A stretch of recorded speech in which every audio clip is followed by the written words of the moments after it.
म्हणजे फंडामेंटलिस्टिक मुस्लिम संस्था, terror related संस्था, वोट जिहाद या कामासाठी वापरण्यात आला आणि त्यातला काही पैसा बांगलादेशची आणि रोहिंग्यांना आता जन्माचा दाखलासाठी असं तपासात बाहेर आलं. मालेगावमध्ये मला आणखीन त्यावेळी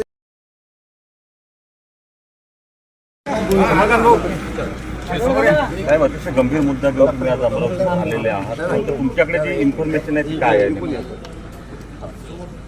मालेगावमध्ये विधानसभा निवडणुकीच्या प्रचाराच्या दरम्यान वोट जिहाद फंडिंग घोटाळा उघडकीस आणला होता. आता तो घोटाळ्यात हे बाहेर आलं की 2200 कोटी रुपये सिराज मोहम्मद आणि मोहम्मद बगाड यांच्या खात्यात आले आणि त्यातनं 319 कोटी रुपया अशा प्रकारच्या प्रवृत्तीसाठी म्हणजे फंडामेंटलिस्टिक मुस्लिम संस्था, टेरर रिलेटेड संस्था, वोट जिहाद या कामासाठी वापरण्यात आला आणि त्यातला काही पैसा बांगलादेशची आणि रोहिंग्यांना आता जन्माचा दाखलासाठी असं तपासात बाहेर आलं. मालेगावमध्ये मला आणखीन त्यावेळी गोष्ट लक्षात आली आणि त्याचा मग पाठपुरावा केला की मालेगावमध्ये शेवटच्या 4 महिन्यात 2024चा 900 लोकांना जन्माचा दाखले देण्यात आले आणि या 900 पैकी 99% मुस्लिम. त्याची मग चीरपाड केल्यावर लक्षात आले की खूप मोठं षडयंत्र आहे.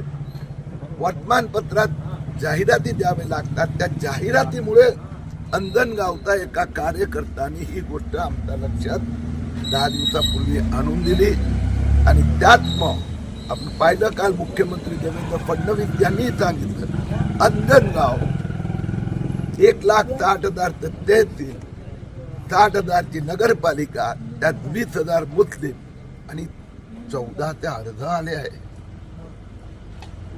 यात आता चीरफाड होणार. सर यात नेमकी किती बांगलादेशी आणि रोहिंग्या मुस्लिम असले तुमच्या? आता यासाठी इथेही SIT स्थापन झाली आहे, मालेगावला पण झाली आहेत. पण मी प्रत्येक ठिकाणी बघतो की ह्यापैकी मृत्यूचे दाखले वेगळे करा. घरी ज्यांचा मृत्यू झाली ह्यातच पण जन्माचे दाखले ते अर्ध बघितले तर 98% बांगलादेशी रोहिंग्या मुस्लिम आहे.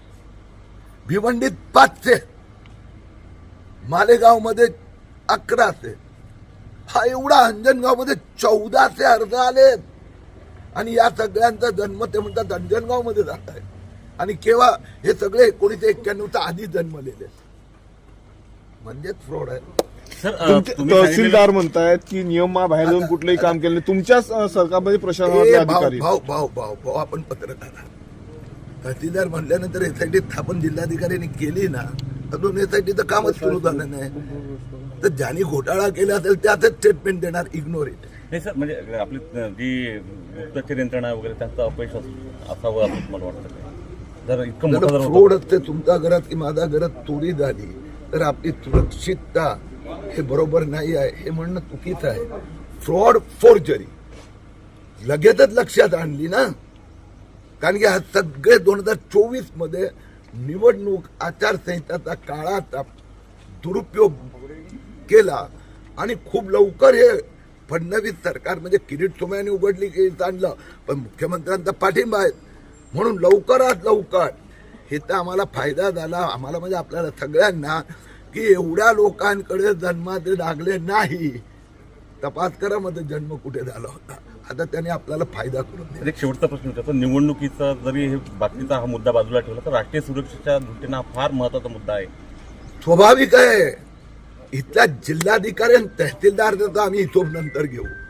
पहिले ते 14 अर्ज आले आणि प्रत्येकाची चौकशी होणार.